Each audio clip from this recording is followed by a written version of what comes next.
continuing to retape.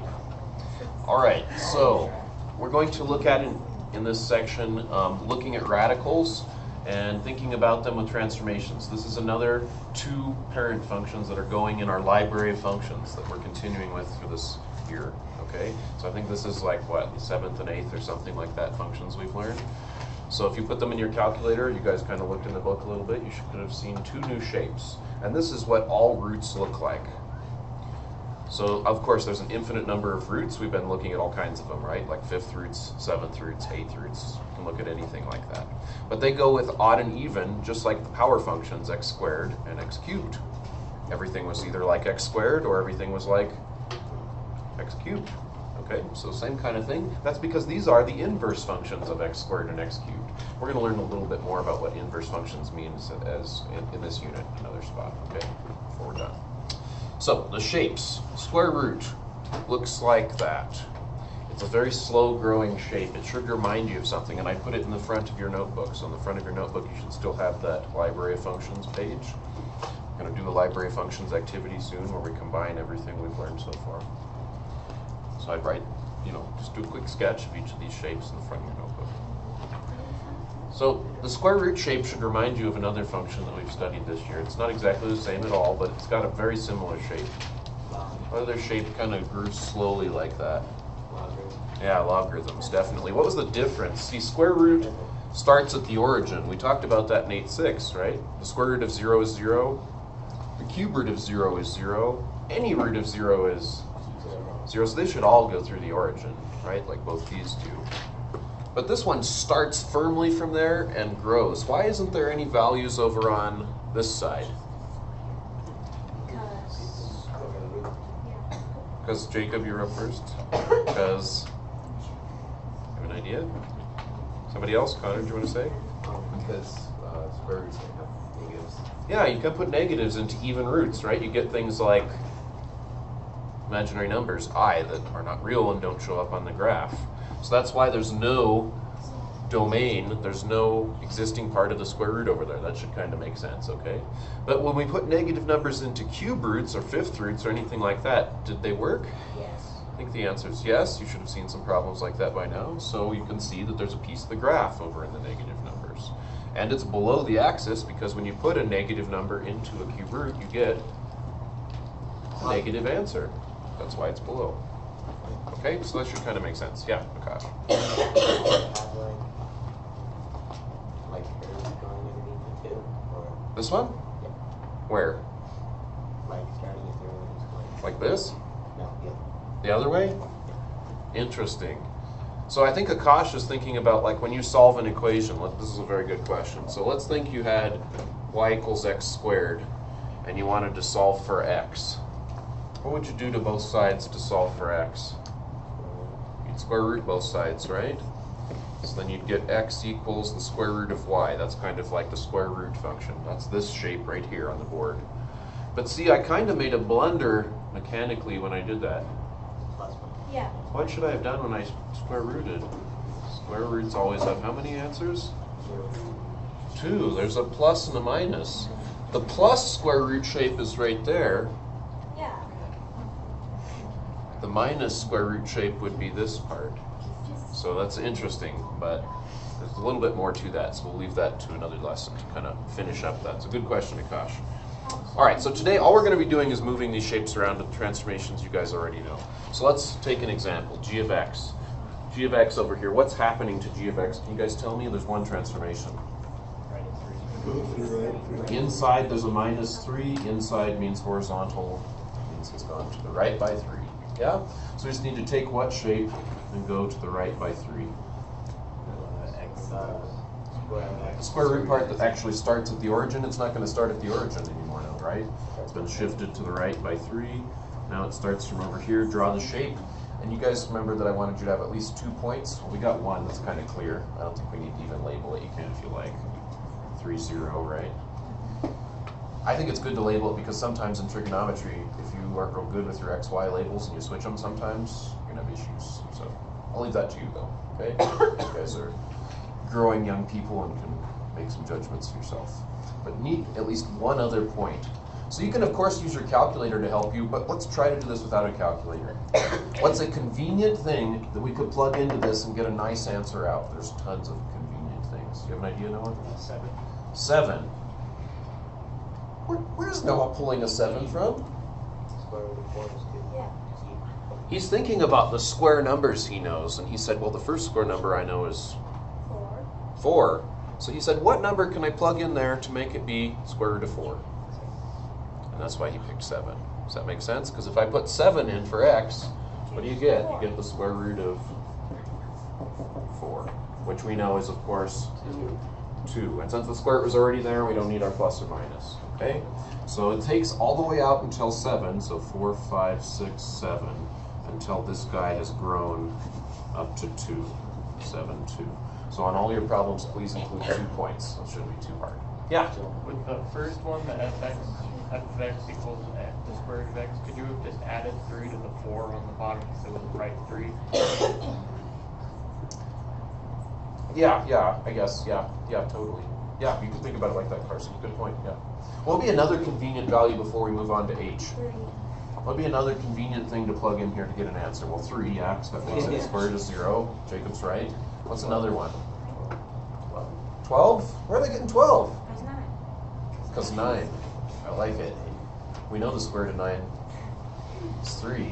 Put 12 in there and you get square root of 9, don't you? So at 12, it's going to grow up to 3.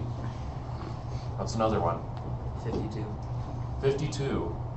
So Tyler decided to be slightly ambitious, go up a little larger. So he says by 52, how far has this function g grown? By 52, it's grown to 7.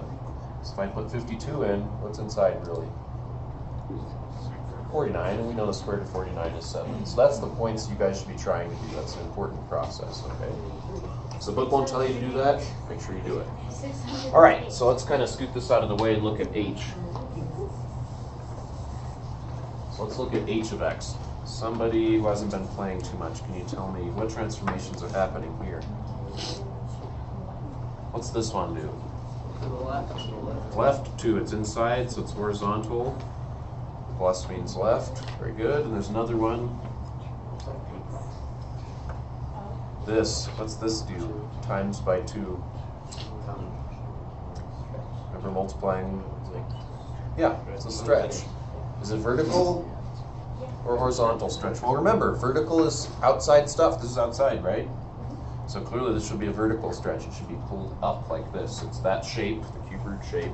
It should be a little bit steeper this time, a little bit steeper. So vertical stretch.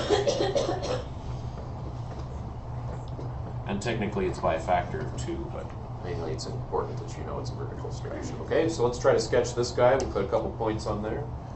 So for h of x, goes through the origin with that shape, except now it's moved left by 2. So it's going to go through that spot, right? There's nothing else that happened this time. So we're going left by 2, and it's going to be a little bit stretchier, so I'm just going to sketch it. I might have to erase. It's a little bit steeper than that curve I have over there because of the stretch. You guys know what I'm saying. How much steeper? Well, that's why we put some points on for scale, right? So now you guys help me out. What are some things that will come out nice in this cube root? 25.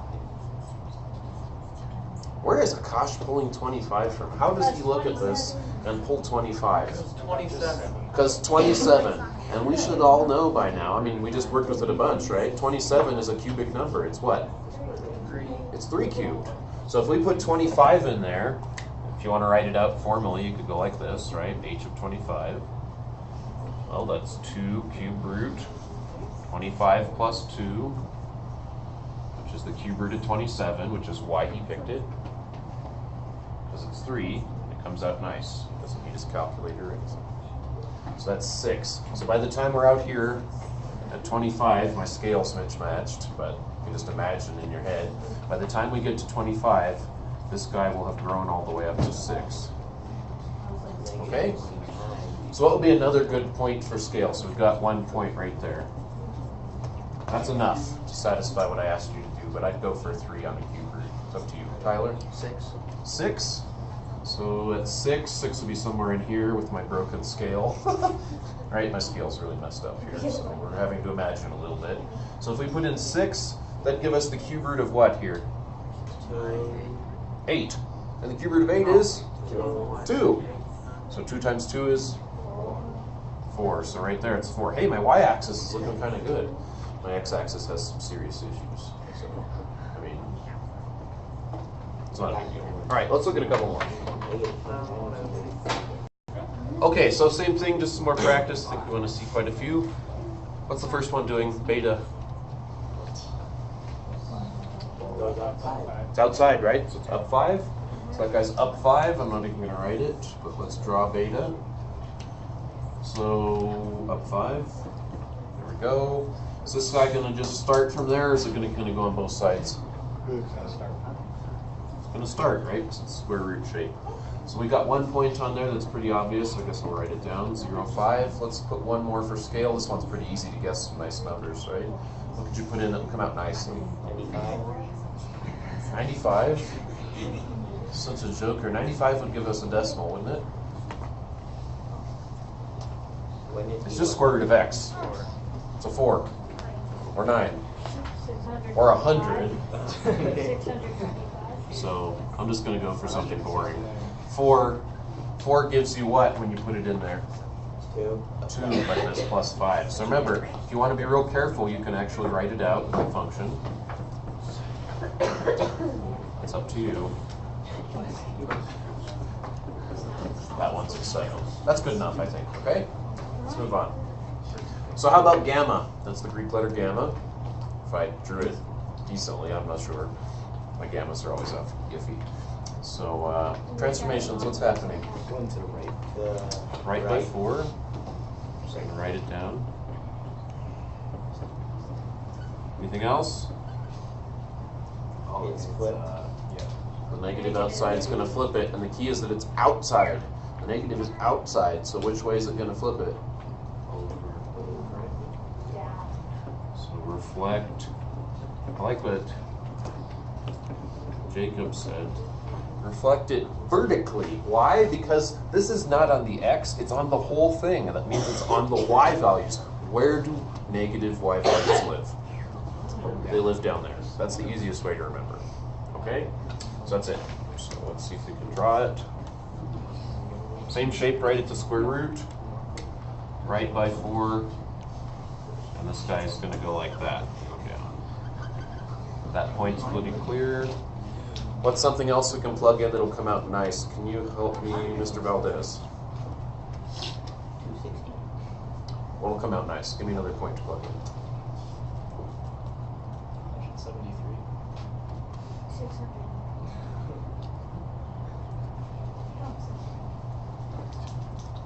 Somebody help him? 629. Montana? 8? Yeah, because 8 will give you 4 inside. That'll come out. What are you saying? 629. 629, because you know the square root of 625? Maybe 347. Totally. You guys are good. All right, so let's go to 8. So 8, what are we going to get out? Be careful. Gamma of 8. Negative square root of 8 minus 4. So Montana picked that because that comes out as 4. So this should be at negative 2.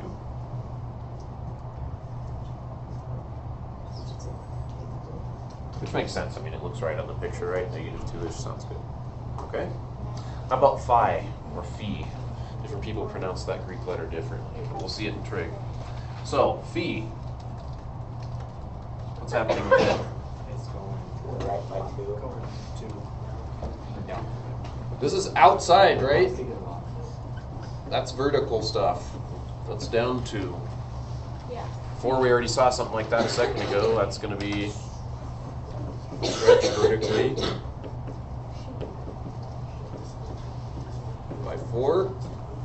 What else? Flipped over again. This negative's on the x-axis. I mean, on the x. It's inside. Inside's horizontal. That means, and by the way, where do negative x's live? The outside. They live over here, so it's going to flip it this way, right? So we're going to reflect or flip. I'm just going to say horizontally. Okay, do a quick sketch. So we're going to say this one down 2, it's still square root, right? So we'll go down 2, and instead of going up like this, it's going to be flipped that way. And this is going to make it stretched vertically. So I'm going to go something like that. It's growing a little bit faster, but backwards. Okay? So if we wanted to point for scale, I don't know, what can we plug in? 8,836. If you plug in 8,836, you'll get undefined. It's an imaginary number. Yeah, the negative. Right? That's over here. Negatives, square root of a negative doesn't come out. But see, now there's a double negative. So if you want something to come out, you should plug in something simple, maybe like, if you plug in 2, then that's over here. Oh, like -2. Like -2, if you plug in, it'll come out, but it'll be the square root of 2. Do you know the square root of 2? It's like 1 point something. That's weird. It's a good one to remember. It's 1.414. Negative 8,836. Yeah, okay. So, -4 might be a good choice, because then we'll get 4 times -4, which is the square root of 4, which is 2. So this guy's going to come out to 6. My picture doesn't look too bad. There we go. So I don't think I quite stretched it quite enough, but that's the idea. Okay? I think we'll do one tougher one and then we'll write a description, and that should satisfy you guys for the assignment. Okay, so you'll have several problems, which I think are quite good, that will ask you from a verbal description to write down the function. Another type of question, which I don't think this section has yet, but which we will do soon for my own stuff, will be, here's a picture. What's the function that gives you that picture? Okay, that's something that we'll get to as we get to the end of the class. So if this is the description, they say the parent function, the thing you're starting with, is square root this time. Do all this stuff to it and tell me what the transform function is. Yeah, that's all this is. Not very difficult. So what is g of x? Can somebody help me? We need a square root in here, right? So like, we'll get a square root going. So you guys, what should I put to accomplish? How many transformations do we have? 3. 1, 2, 3. Yep. Negative x. Negative on the outside. I heard something on the outside. What was it? Negative. Negative. No, the negative x goes on the For this? Cross. Oh, no. Oh, there's a negative on the outside? Oh, that's what you guys are saying. So you guys are shooting for the first one. Reflected across the x-axis. Let's look at the x-axis. It's on the inside. It's inside. There's the x-axis. So if they say reflected across the x-axis, are you going to negative x land, or are you going to negative y land? Negative y. You're going to negative y land. And where is the y? Is it going to be the x part inside, or the whole thing? inside. The whole thing. And also, another way to think about that, this is vertical, right? Where do vertical transformations always go? Outside. Cross, yeah. Okay, so there's several different ways to think about it. Okay, so check. I think we've got that. What else do we need? Consider that. 1/5. Press it vertically. So the 1/5, where's the 1/5 going to go? Inside. Yeah. Vertically, Outside. outside. Stretch or compressions mean multiply. So it's going to be negative 1/5 out there now. Minus 17. And then we've got down 17. So minus 7. So is that going to happen outside or inside? Outside. Outside, because it's a vertical transformation. So inside there must only be what? X. X. So I guess I can shorten up my radical. And I can put minus 17 outside. Okay, so there's that one. With the other class, I'll do one that has a lot of horizontal stuff on it. So this one had a lot of vertical stuff. I'll do one with lots of horizontal stuff if you want to see that one. So that'll be in the video. Let's see. K of x, one last one. I thought this one had a sneaky transformation. This is what I call a sneaky transformation, which is really important for being successful in more advanced math. So, what are the transformations on it? Negative. It gets flipped over What's the this x do? axis. It's outside. It's up 3. What's this do? What's it just down? I'm going to flip it across the x-axis. I always mix that up, that's why I just say flip it vertically, yeah. And then you guys are probably telling me that it moves, the 8 goes to the left by 8, right? Because it's plus. But see, this has a hidden transformation in it. You've got to clarify. There's 2 transformations in here, and they're kind of mucking each other up a little bit. So you've got to see them both clearly. You have to factor on the inside. So I'm going to factor out that minus. If there's something attached here, you always have to factor it if you want to see the true transformations. So I'm going to factor the negative out, which makes this become a minus. Those are the true transformations. If you don't believe me, you're free to graph this in your calculator, and you'll see that that is what happens. So that's going to move it to the right by 8, and this minus is going to, it's on the x, right? You can see it there or there. Horizontal. That's going to flip it horizontally. It's going to be flipped both ways. That's easy to remember. So the only part that's sneaky is if you have a transformation that's attached on the inside to x, you always have to factor it out. Whether there's a 2 there or a negative sign there, whatever, got to factor it. That goes for all functions for all time. So let's see. So we're going to go up by 3, right by 8. Count. 8. So that's like where it would go, but instead it's going to be flipped vertically, and that is going to be flipped horizontally. So instead of being like this, it's going to be like this. Okay? And I think I'll leave it to you. You could plug in some points and make sure everything's looking good. All right.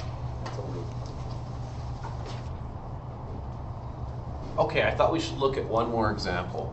So in this case, we again have a verbal description of the function, and it's experiencing, I think, again, 3 different transformations. So we want to first write down what that function is, and then I think, even though some of your problems don't say this, I'm going to go ahead and graph that function and describe its domain and range, because that is asked for on several. So let's see, they say start with the same old function, square root of x. Some of yours might ask you to transform cube root of x. So I'm going to call my new function g. I think that's what we've done most often. You can call it whatever you like, but g generally means the new transformed function. So I want to do 3 things. I want to stretch it horizontally by a factor of 2.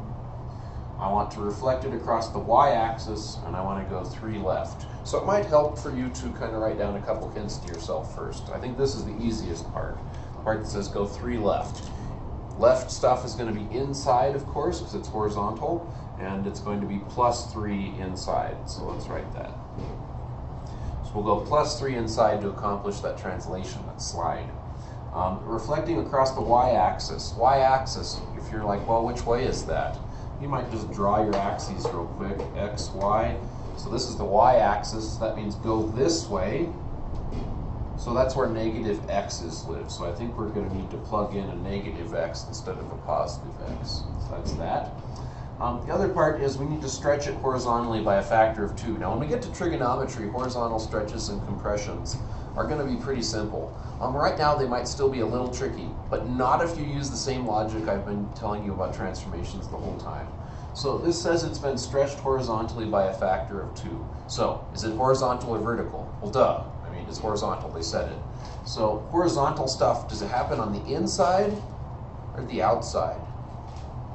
You think for a second, just like on this one, horizontal transformations occur on the inside. And horizontal transformations, are they what you expect or are they the opposite? And I think just like plus 3 meant left, that's the opposite, so is this. This is also the opposite. So they said stretch by a factor of 2, so you might think that means multiply by 2, but it's opposite, so it actually means divide by 2. So I'm going to be sticking a 1/2 inside multiplied. Okay? So there we go. I think we've got all the information we need. So we're going to put a square root here. We know there's going to be a plus 3. And it looks like everything is happening on the inside here. We know instead of x, we're going to have a negative x. And we know we've got to multiply by 1/2 inside. So you should be asking yourself, multiply what? Well, the answer is multiply everything. You've got to multiply everything. So here's the way that that should look. It should be 1/2 multiplied by not just the x, but also the 3. This is what I'm talking about when I talk about sneaky transformations. This one has a sneaky transformation. If you want it to actually do all these things and not have those extra parentheses, you've got to distribute that and give yourself the 3/2 of the negative 1.5 there. That's the only way to make it have this actually work, and I'd encourage you to check that on your calculator. Let's graph it and see if it all makes sense without a calculator though. So let's go over here and graph it. So there we go. I'm going to graph. I'm going to be mainly thinking about this line right here. So on my graph, I'm going to take the square root shape. We're going to move it left by 3. Square root shape. This negative, again, flips it over the y-axis. I'll put my labels on this time. I'm going to go over the y-axis, so instead of going like that, I'm going to go like that. And it said, what does this 1/2 do? Let's go back to the description. That 1/2, you think it's a compression, but it's on the inside, so it's the opposite. It's actually a stretch. So it's going to vertically stretch it up, and it's going to grow backwards a little faster than we're accustomed to. Let's plug in a couple points. We've got negative 3, 0 is 1. What would be another convenient point to plug in here? This one's a little bit hard to guess, so a nice one to try. Let's think about this. So we know the square root of 4, of 9, of 16. Let's see if we can make this come out nice. So I'm going to have to take half. So let's shoot for 16. So half of what is 16? Half of 32 is 16, so maybe I could make this be 32, but I have to add 3. Crud. So yeah, this one's a little tough to guess. So how can I make that be 32? Maybe 29? 29 plus 3 is 32. But if I take 32 and we'll go negative 1/2 of 32, I'm going to get a negative number. So it's really not 32 I should shoot for, it's negative 32. So I really need to make this number be negative 32. So this is a tough one. I should have picked something easier, but no big deal. So let's see. So we need this number to be negative 32. What can I stick here to be negative 32? Is it negative 35 plus 3? Yeah, that's negative 32. So I'm going to take negative 32. Take half of that, that's going to be 16. There's another negative there, so it's going to take the negative and make it a positive. And the square root of 16 is, of course, 4. So when we stick in negative 35, I guess way back here, so if I go to scale, it's going to have to be way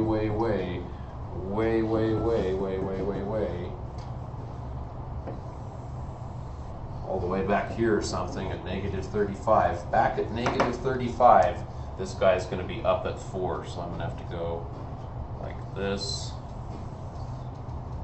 There's my point, negative 35, 4. And my curve looks like it's starting to come down. It should really be continuing to increase out that way, so let's fix it a little bit. Grows even slower than I was drawing. Okay, so there we go. One last thing, I wanted to write the domain and range of that curve. That should be real easy if you have a picture. The problem with my picture is I've got all this wording cluttering it, so let me erase it and make my picture real nice and clear here. So I'm going to erase everything except the curve, if I can do that.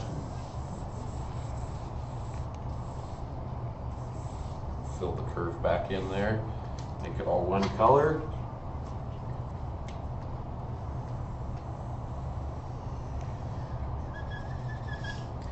Okay, so there we go. What is the domain and range of that curve? Remember, domain means all the x values, so you read it left to right. So out here to the left, it continues going, so it's going negative infinity all the way up until, looks like negative 3. Bracket, because that's a solid point. It does exist there. And then the range is bottom to top, y values. So the bottom y value over there looks like it's 0. It hits that, so bracket. And then it climbs and climbs and climbs and climbs up to positive infinity. So there you go. There's how you do domain and range. Another example.